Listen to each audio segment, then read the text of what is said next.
Good morning. We are so glad that you are joining us for our Community Hope Center Coffee Talk.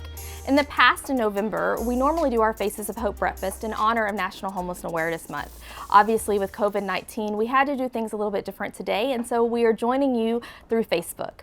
We are so glad to have with us our board chair, Kelly Roberts, who is a manager of the Westgate Foundation.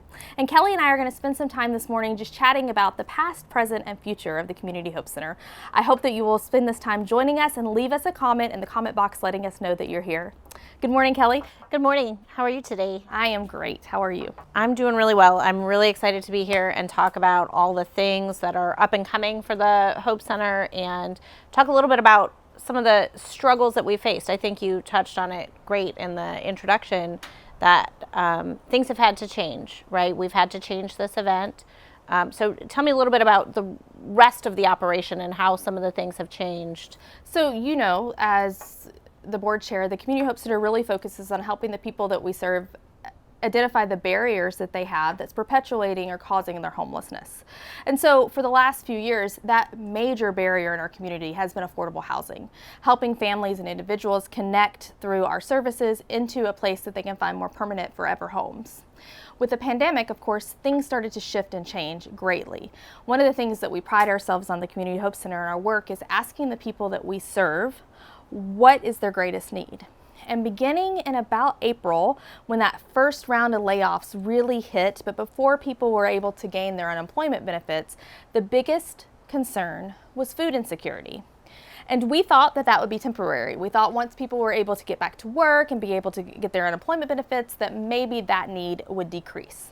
However, last week, we served the most amount of people that we have ever served. Nearly 1,400 individuals, heartbeats as we say, came to get food because they are facing hunger insecurity. And so that has been a huge pivot for us as an organization. Instead of us looking at the future needs of the people that we're serving, we're now having to just look at basic needs, helping people get just food on the table, which is so different for us. We have started this food distribution program, which you have come out and volunteered for, and we have lots of wonderful volunteers who have been a part of that, where it's basically contactless. People drive through. If they can't drive through, we also have people availability to walk up, but we're just making it as simple and easy as possible so that people can get that food safely. Our volunteers remain safe as well, and everyone is just cared for in that way. Now, obviously, even though we've had to pivot and had to do things a little bit differently when it comes to food insecurity, we have not stopped the work that we've been doing the whole time. And so I think as of last week, we have put 17 more households into housing this year. And so we are just incredibly excited that even though we're in the midst of this chaotic situation, we are able to serve in this way. So while we're talking about housing and getting those families stable, one of the big things that's hit the news recently in the last few months has been the situation around the Star Motel and some of the other motels on 192. And there's been a lot of news attention, local news and even national news. I know the Hope Center played a big part, and you had a lot of partners that were out there with you. Let's talk a little bit about that. I think that's a really key thing that we were able to do. So I think with the Star Motel, in any of the motels, this is not the first time that this has happened, that we've had a motel who has struggled financially and not been able to keep their utilities on, and there has needed to be some kind of coordinated response to help the families and individuals who are living there transition into something different. Star was particularly difficult because we were in the middle of the pandemic, and so that just added an extra stressor on everyone on how to respond, and so there was some really unique things that happened in that situation. However, everything pretty much came to a point where we just had to figure out our next steps when the water was finally turned off there. And that moment, that place became a place that we call unfit for habitation. So previously, everyone living there was what we would call precariously housed. So they were in a place that wasn't necessarily the best place to live, but they had a roof over their head and it was safer. When the utilities were finally disconnected, it was no longer anywhere near safe. We call it unfit for habitation. It was in a place of just extreme circumstances. And that's when we began to partner with the county and partner with other nonprofits who have been working with families and individuals living there for many years. We all have had families and individuals who are living at the Star part of our programs, but we really needed to step in and do something different. And so we worked with the county. We were able to access some CARES dollars that came down because of COVID.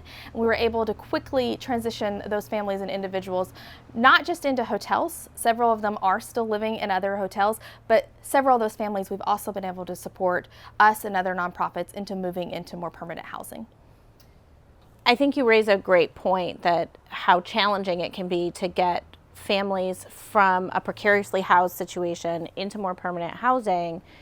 And you talked earlier about the barriers that your clients face and that their families face. And, you know, being part of the Hope Center, one of the things that I realized is that the number of people without IDs in our community, or without valid IDs in our community, is much higher than it needs to be and much higher than it should be. One of the privileges that I've had is helping to bring iDignity to Osceola County and help create a program within the Hope Center to make that possible. We used to have quarterly events where we were seeing a couple of hundred individuals each event. How has that had to change? I know that work is still ongoing. So I think what a lot of people don't realize is that iDignity Osceola, yes, the events are very important. It's especially a time when we can get a lot of walk-ins, but anybody who is already working with the Hope Center and needed an ID are able to continue to access those services. And what's been really astounding is that we have a certain amount of people that we would like to serve in that program to justify the funding that we get from the county and from Westgate Foundation as well. And we have actually still been able to meet those numbers without the large events, which I just found just amazing when my team told me that they were still able to do that. And we're being really creative about it. We're actually sitting on this very front porch about once every 2 weeks where our attorney, who is a part of the Hope Center, comes in and meets with the folks who are seeking IDs. Our case managers and our advocates are still working very heavily to make sure that everything else is going on. And then our wonderful partnership with the tax collector's office. One of the major things that kept us from being able to start that program sooner was we had to wait for county government offices to reopen. But as soon as the Osceola County Tax Collector's Office reopened, we were able to continue our voucher program with them. And again, people are still accessing those IDs, which I am just so excited about. Several of the families that we worked with at the Star Motel are still lacking IDs. And so that is one of our barriers right now to help them get into permanent housing, is we are still waiting on those IDs. I think another thing a lot of people don't understand about getting those IDs is it's not just about that little square piece of plastic. It's all the documentation that is necessary to get to that point where we can legally identify the folks and they can be sure to be gold starred, as we call it. And so sometimes accessing someone's birth certificate or social security card or any other records that we may need can take several years. And so that's why we have an amazing attorney on staff who is able to do that work. And those are so important, not just for housing, but for jobs, for prescriptions, to access benefits. Some of those events are some of my favorite times at the Hope Center, seeing the smiling faces at the end of the day. But I think what I'm hearing overall, between food distribution, continuing to house, pivots in operations, is the forward-thinking direction that the Hope Center is going. And so I would like you to tell everyone that's joined us today about the future of the Hope Center and the direction that we're going. So one of the most wonderful things, and this is so exciting for me to talk about, is for the last couple of years, we at the Hope Center have been talking about how our work is more than just a building. How our board has really worked to acknowledge that, yes, having the building on the 192 corridor is just incredibly important so that people can access our services easily and quickly, so we can co-locate as much services as we can in that one space. And we also know that a lot of the other work that we do is not confined to those doors. a lot of our work is actually outside of those doors. And so we really discerned as a staff, as a board, my team, all of us working together. We had a wonderful group come in, Reach, who helped us do some market research. We interviewed people that we have served. We interviewed many of our stakeholders and funders, and we found out that really we might need to call ourselves something different. And in doing that, we also learned two things. The first thing is that if every single person that we talked to, they said we could not drop hope from our name. And for me, of course, that was really important to know that people do actually see us and are responding to us as a beacon of hope in our community. And so keeping the name Hope was very important. The other thing is that the color purple still remained. You guys know how much I love purple. And we knew that there were some other things that we needed to do. And so we have a new name, and I think we're going to put the logo up for you guys to see it. It is, are you ready? Go for it. It is Hope Partnership. And I love this name so much because it really does show what we do. We want to bring as many partners as we can around hope to this community. We have never been an organization who wants to do this all by ourselves. We believe fully and completely that every single nonprofit, every single government entity, every single faith community in this community all have a part to play in doing what our new mission statement says, which is strengthening communities, empowering neighbors, and building hope. Now, there's some really cool things of how we're going to do that mission statement. We're looking at having some additional entities or programs underneath Hope Partnership, one of which remains the Hope Center. So we couldn't completely leave those doors behind. And so the Hope Center will continue to do all the work that the Hope Center does, but we will also have some other really cool things going on. We have a program that we're going to call Hope Cares. Hope Cares will focus primarily on helping those who need emergency relief. And then we have our Hope Builds, which, as many of you know, if you've been a partner with us for quite a long time, our long-term goal as an organization is to step into that gap of affordable housing in our community and find creative solutions to make sure that everyone in this community and in Central Florida is able to access financially stable housing.